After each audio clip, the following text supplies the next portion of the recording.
Hey guys, it's Beautiful Linker Joe, VLJ for short, bringing you another deck profile, this time showcasing my Burning Abyss.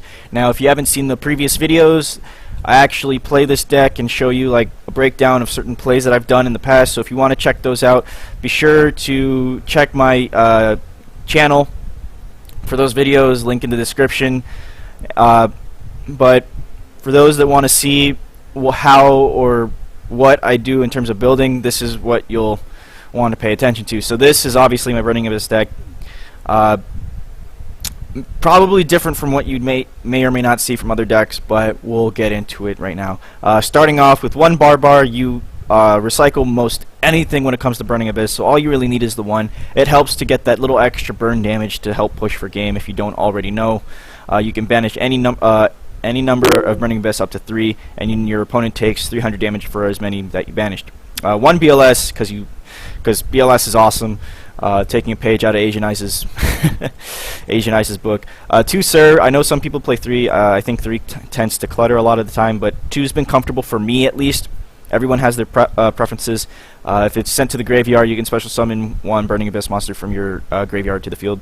3 Veiler, yes, I main 3 Veiler. Veiler is still very good, especially in the current meta. Slows a lot of things down. It helps bait certain cards as well, so it also depends on how you use it. You got to use it very carefully. You never know what's going to happen. It's a nice utility card. It's a nice hand trap. It's still very much relevant. 2 Farfa. Farfa's good. Banish an opponent's monster. When it's sent to the graveyard, it comes back during the end phase. I run 2. It's perfectly fine at 2. 3's too much. I don't think 1 is enough, so I think 2's that happy little medium. 3 Graph helps get the engine started. 1 Libic. Anything more than that, to me, is clutter. It actually, I think it slows you down. You don't need more than 1. Special summon a Burning Abyss from your hand when it's sent to the graveyard and its effects are negated, which means if you have, say, Mathematician or a tour guide on the field already, you can negate its destruction effect and go into a rank 3 play. 2 Mathematician to help deck thin a little bit. Usually we go to plays Mathematician, Graph, and then Skarm. Helps that deck thins 3 cards because Graph sends itself to the graveyard, and then special summon Skarm. Skarm deck thins out 1 card, so you're deck thinning 3 cards that you don't want to draw into, so it's good. 1 Peril, just 1. It's a nice little it's a nice little last ditch effort card to have if say you get hit for massive damage. It's nice. 1 Rubik. I know some people run 2 or whatever. I was playing with the numbers. It tends to get in the way sometimes, for me at least, so I run it at 1. And then 3 Skarm for the Surge to help get the engine going even further. And then last but not least, we have 1 Tour Guide because it's at 1. You got to use it at 1 because it's the best, probably one of the best cards in this deck. That's the monster lineup. Everyone has their differences and preferences when it comes to the lineup. This is what works for me. This is how I like it. This is the way I've run it, and this is the way it's been working for me. I've gotten many wins with this deck. You know, I'll get some losses, but the wins outweigh the losses. Spell lineup: 2 Dark Hole, 1 Foolish. I do run 2 Mass Change Second. It is a very good card. I know some people don't like the Mass Change variant. I still like it. It's still very much viable. Dark Law is still a problem card for a lot of decks, and 3 gets too much. And if you're gonna run it, you might as well run it at 2. Don't want to run it at 1. Kind of a waste of a card. Or just take it out entirely. I usually end up siding at game 2 depending on the matchup. And then 1 Regeki. So there's a lot of destruction going on in the spell lineup. That's basically what it's meant to do. It's meant to disrupt your opponent. We have the 1 Crush card to start the traps. Crush card is amazing in this deck. Almost anything is a viable target. 2 Fiend Grieving, great card, great utility. If your opponent's trying to utilize their graveyard, you can totally interrupt their plays and prevent them from using whatever it is, not to mention help get your engine started even quicker to send your Burning Abyss to the grave. Karmic Cut, nice little interrupt for most card effects and monsters that you have a hard time getting over, like, I don't know, Random Trish or Necroz Trish, any problem card. 3, Mind Crush is amazing in this format. Knowing what your opponent has in your hand helps you a lot utilize your resources better, lets you outplay your opponent and maybe strategize it for future turns in that game, so it's actually really nice. Phoenix Wing Blast, more stun, same thing as Karma Cut, slows down your opponent. 1 Skill Drain. I actually do main the Skill Drain. It's proven to be good in most formats that I've not most formats, most matchups that I've played. Yeah, it slows me down a little bit, but it actually overall doesn't hurt me as much because they all utilize their effects in the graveyard. But it slows down my opponent. If you haven't seen the one video of me dueling that one guy, rank 5, you can definitely check that out on my channel. Even at 1, this card is still incredibly powerful. If I don't open it, no big deal. But because I run this, I see... I've come to realize there's no reason to run Alic, though Alic is still a very good card, especially with the Acid Golem play. Lastly, we have 1 Warning. Side deck, real quick, we have 2 Lancia to prevent like those Necros or those random stun cards that let you remove from play. 2 Rainbow Karibo is a nice little damage preventer, nice little stall card.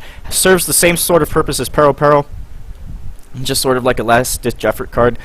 2 Spell Canceller, slows down Necros incredibly, slows down Satellas with their Rotas and whatnot. It stuns a lot of cards, and it forces your opponent to run into it, so they're forced to use like 1 or 2 cards in hand to get rid of this card. It's an annoying card to deal with. 2 Vanities is actually really annoying for most people, especially Necros, Satellas, Burning Abyss matchup.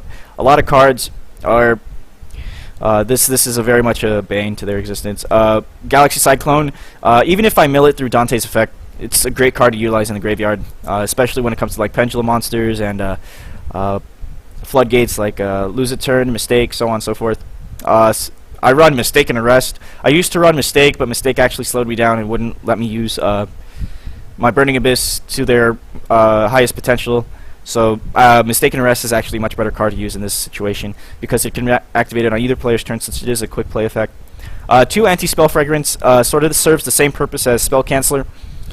Just meant to slow down my opponent, forces them to set everything, and then I can bait it out with like Galaxy Cyclone or Alucard, so on and so forth. And then I side the 1 Fire Lake. I used to main it, but it kept sort of getting in the way, especially when I played. And you don't really need more than 1 because it's so searchable with Dante and all the other Burning Abyss cards. So you only really need 1, in my opinion at least. But that wraps up the side. Extra deck, we have Anki and 2 Darklaw. Anki searches out the other Mass Change if you go into it first, or however you go, and depending on the situation. And then 2 Darklaw, for obvious reasons. Macros your opponent's field is incredibly devastating sometimes, depending on the matchup. And then 1 Koga. Koga's that sort of random play. If you happen to have Virgil face up, you can go for the OTK, or just go into something to run over your opponent because it does gain 500 for every monster your opponent controls. So it is a bit of a beater. So you go Virgil, attack, Mass Change second, Koga, and then attack for potential game. So it really just depends. I run 2 Virgil. No reason to play anything else. I mean, you can't really play anything else because of Rubik's effect. 2 Dante. I know many people run 3. I've sat comfortable at 2 for the longest time. I even sat at 1 for the longest time, and I had no problem running 1 Dante. But 2 is actually more viable. 3, I think, is a little too much. 1 Downard. People run more than 1. I've been fine with 1. That's all I think I really ever need. Alucard for back row hate.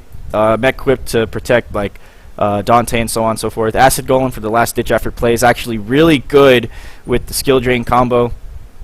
1 Nightmare Shark just to do the 2000 poke to your opponent. This is the 1 card that I've actually teched in. Excuse me, because I saw the first place person from that one YCS play, and I was like, you know what? I actually never thought of that. I'm gonna see how it goes.